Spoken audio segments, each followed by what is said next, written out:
आज आपण पारंपरिक पद्धतीने बाजरीचे सांडगे कसे बनवायचे ते पाहूयात। बऱ्याचदा यूट्यूबला इन्स्टंट असे ताक घालून बाजरीचे सांडगे कसे बनवायचे ते दाखवतात, पण त्याने आंबूसपणा येत नाही आणि सांडगे तेवढे चांगले लागत नाहीत। काळपट दिसतात तर सांडग्यांचा कलर असा पांढरा शुभ्र यायला हवा आणि तळल्यावरती एकदम पांढरे शुभ्र दिसायला हवेत, तरच बाजरीचे सांडगे चांगले झाले असे समजतात।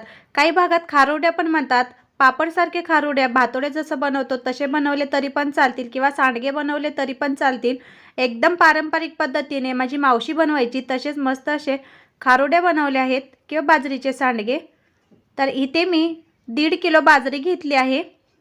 वजनी प्रमाणाने 1.5 किलो घेतले। शेराचं माप असतं, पूर्वी शेराचं माप घेत होते तर त्याने 1 शेर मी घेतले। 5 ते 6 वेळा आपल्याला ही बाजरी स्वच्छ धुवून घ्यायची आहे। आता पहिल्यांदा मी यामध्ये पाणी घातलं, चांगली चोळून यामधील पिवळसर पाणी निघून जाईपर्यंत आपल्याला 5 ते 6 वेळा स्वच्छ धुवून घ्यायचे आहे। आता मी 10 वाजता बाजरी धुतले। दिवसभरात अशीच आपण ही पाण्यात ठेवूयात। याची प्रोसेस आणखीन एक वेगळी आहे, ती पण मी नंतर सांगेन। मी दिवसभर पाण्यात ठेवली होती, आता रात्र झाली आहे। रात्री आता पाण्यातून बाजरी संपूर्ण काढून घ्यायची। मी इथे एक टोपलं घेतले, जी दुर्डी म्हणतो आपण ती, त्याच्यावरती कॉटनचा कपडा ठेवायचा आणि ही बाजरी सगळी त्या दुर्डीवरती ठेवायची। रात्रभर आता अशीच ही टोपली आपण फॅन खाली ठेवूयात किंवा हवेशीर ठिकाणी ठेवायची। संपूर्ण पाणी शोषून घेऊन कोरडी झाली आहे आणि हलकेसे असे कोंब आले आहेत बाजरीला। आता ही बाजरी काय करायची, गिरणीमध्ये न्यायची आणि जाडसर एकदम जाडसर दळून आणायची, भरड करून आणायची आहे। वाळवून घ्यायची, ओली ठेवायची नाही, फक्त घरातच ती वाळवायची आणि गिरणीतून भरड करून आणायची आहे। पहिलं जे पारंपरिक पद्धतीने बनवायची ना, तर त्यावेळेस उकळामध्ये काढून घ्यायची ही बाजरी, त्यामुळे चांगला चोथा निघाला जायचा। पण आता उकळ बऱ्याचदा बघायला पण भेटत नाही, त्यामुळे मिक्सरमध्ये बारीक केलं तरी चालेल, पण गिरणीमध्ये केलं ना तर एकसारखे बारीक होते, जाडसर आपली होते आणि कणी एकसारखी निघाली जाते। तर असं आपल्याला पाकडून घ्यायचं आहे। सूप नसेल तर परातीने पाकडून घेतलं तरी चालेल। चांगला जो कोंडा असतो तो बाहेर निघतो, सगळा कोंडा आपल्याला काढून घ्यायचा आहे। आणि जरी थोडाफार शिल्लक राहिला तर ज्यावेळेस आपण ही बाजरी धुवू ना, तर त्यावेळेस तो कोंडा पण वरती येईल। तर अशीच बाजरी पाकडून मी सगळा कोंडा काढून घेतला। खाली जो कोंडा आपला पडलाय, जी त्याची टोक असतात ते, तर आता वाटेल आपल्याला यामध्ये पीठ आहे, पण पीठ नसतं ते अजिबात वापरायचं नाही। पातेल्यामध्ये जे आहे स्वच्छ झालेली अशी आपली बाजरी तीच घ्यायची आहे। खाली जी पाकडून पडलेली असते त्यामध्ये काहीच नसतं, फक्त घाण असते, त्यामुळे ती घ्यायची नाही। आता स्वच्छ धुवून घ्यायची। मी पहिल्यांदा पाणी ओतलं तर वरती जो कोंडा शिल्लक राहिला होता अजून पिठामध्ये, तो सगळा वरती आला। पाणी ओतून देऊयात आणि परत आपल्याला दुसरं पाणी यामध्ये ओतायचं आहे। यासोबत जे बारीक झालेलं पीठ असतं ते पीठ पण बाजूला निघतं, त्यामुळे पाणी थोडंसं शांत होऊ द्यायचं। वरती कोंडा येतो। आता मी भिजत घातली होती, तिसऱ्या दिवशी म्हणजे ज्या दिवशी बाजरी भिजत घातली तो पहिला दिवस, नंतर दळून आणलेला दुसरा दिवस आणि आता हा तिसरा दिवस आहे। तिसऱ्या दिवशी जो कोंडा शिल्लक राहिला होता तो वरती आला आहे आणि जे आपलं पीठ होतं ते पातेल्याच्या तळाशी जाऊन बसले। अजिबात पातेलं न हलवता हलक्या हाताने आपल्याला वरचं सगळं पाणी काढून घ्यायचं आहे। म्हणजे मी रविवारी भिजायला घातलं, रविवारी संध्याकाळी बांधून ठेवली दुर्डीमध्ये, सोमवारी भरड करून आणली आणि पाकडून घेतली, भिजत घातली। आता हा मंगळवारचा दिवस आहे। सगळं वरचं पाणी न हलवता आपण काढून घेऊयात आणि बुधवारी आपल्याला ही सांडगे करायला घ्यायचे आहेत, म्हणजे चौथ्या दिवशी। सगळं पाणी मी काढून घेतलंय। आता परत दुसरं पाणी ओतूयात। जे लालसर पाणी असतं किंवा जो कोंडा शिल्लक राहिला असतो तो सगळा वरती येतो। आता मंगळवारचा दिवस आहे, आपण असं ताट झाकून ठेवूयात। बुधवारचा दिवस सकाळचा, सगळं लालसर पाणी वरती आलंय, पण कोंडा सगळा निघून गेलाय। हलक्या हाताने हे पाणी आपण काढून घेऊयात, पातेलं अजिबात हलवायचं नाही। सगळं पांढरं शुभ्र आपलं जे बाजरीचं चीक आहे ते सगळं खाली राहिलंय।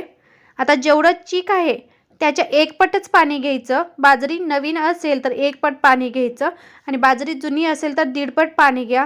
इथे माझ्या बाबतीत काय झालं, बाजरी नवीन होती आणि मी 1.5 पट पाणी गरम करण्यासाठी ठेवलं आणि त्यातील पाणी थोडंसं मी बाजूला काढलं नाही। माझ्याकडून थोडंसं पाणी जास्त झालं तर चीक पातळ झाल्यावर घाबरायचं नाही। मी काय केलं ते पुढं सांगेनच। तर पाणी गरम झाल्यावरती तीळ, मीठ आणि जिरे घालायचे आहेत। माझ्याकडे जिरे नव्हते, संपले होते, त्यामुळे मी मीठ आणि फक्त तीळच घालून घेतलं। पाणी गरम झाल्यावरती सगळं चीक यामध्ये घालायचं आणि लाकडाच्या लाटण्याने आपल्याला सगळं हे पीठ हाटून घ्यायचं आहे। लाटणं जर असं बारीक नसेल तर किंवा चपातीचं लाटणं घेतलं तरी चालेल किंवा एखादी बारीक जाड अशी काठी स्वच्छ धुवून घेतली तरी पण चालेल। बारीक असेल तर छान असं चीक आपल्याला हाटता येतं। तर गॅस मोठा करायचा आणि सतत असं एकजीव होईपर्यंत आपल्याला मिक्स करत राहायचं आहे। गाठी अजिबात होऊ द्यायच्या नाहीत। मला मीठ थोडंसं कमी वाटलं म्हणून मी वरून परत घातलं। नवीन बाजरी असेल तर 1 पट पाणी आणि जुनी बाजरी असेल तर 1.5 पट पाणी आरामात बसतं यामध्ये. आता सगळं पाणी आणि पीठ एकजीव झालं आहे. मी मिक्स करून घेतलंय. आता यावरती झाकण ठेवूयात आणि दर 5-6 मिनिटांनी परत असं आपल्याला मिक्स करत हे पीठ शिजवून घ्यायचं आहे. यावरती आता परात ठेवूयात किंवा मोठं ताट झाकण म्हणून ठेवलं तरी पण चालेल. झाकून ठेवूयात आणि आता परत 5-6 मिनिटांनी परत हलवून पाहायचं. परत 5-6 मिनिटांनी हलवून पाहायचं. असं करत आपल्याला 25 ते 30 मिनिटे हे पीठ शिजवून घ्यायचं आहे. वरती चांगलं आपलं पीठ शाईन आले आहे. साई धरले पीठाला. पण अजून तितकंसं पीठ आपलं शिजलं नाही. पूर्वीपेक्षा पण आता जास्त घट्ट झालंय. याच्या तुम्ही भातोड्या पण करू शकता आणि सांडगे पण करू शकता किंवा थोडंसं पीठ थंड झाल्यावरती चकली केली तरी पण छान लागते. मिक्स करून घ्यायचं. पातेल्याच्या बुडाला अजिबात आपल्याला हे चिकटवू द्यायचं नाही. त्यामुळे खालच्या बाजूने संपूर्ण एकजीव पीठ आपल्याला करून घ्यायचं आहे.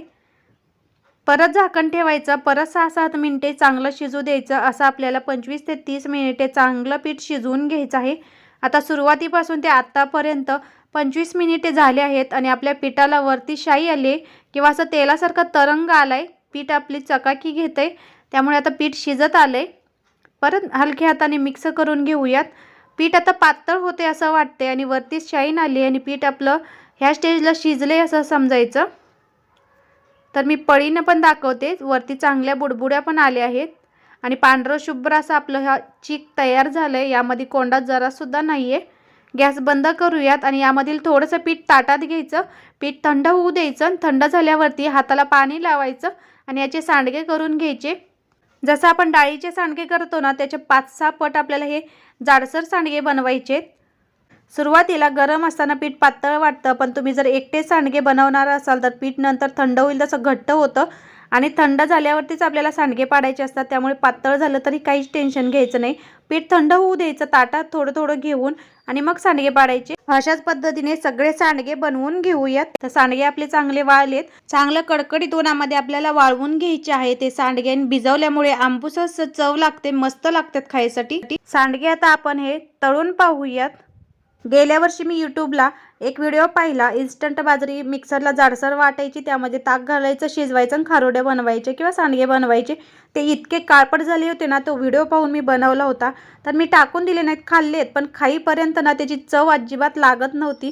तर असं करू नका. इन्स्टंट दाखवतात पण ह्या रेसिपी ज्या असतात ना त्या आपण वर्षभर साठवून ठेवणार असतो. त्यामुळे थोडेसे कष्ट पडतात पण व्यवस्थित केले ना तर आपल्यालाही बरं वाटतं आणि वर्षभर टिकणारे असतात. त्यामुळे समाधानही वाटतं.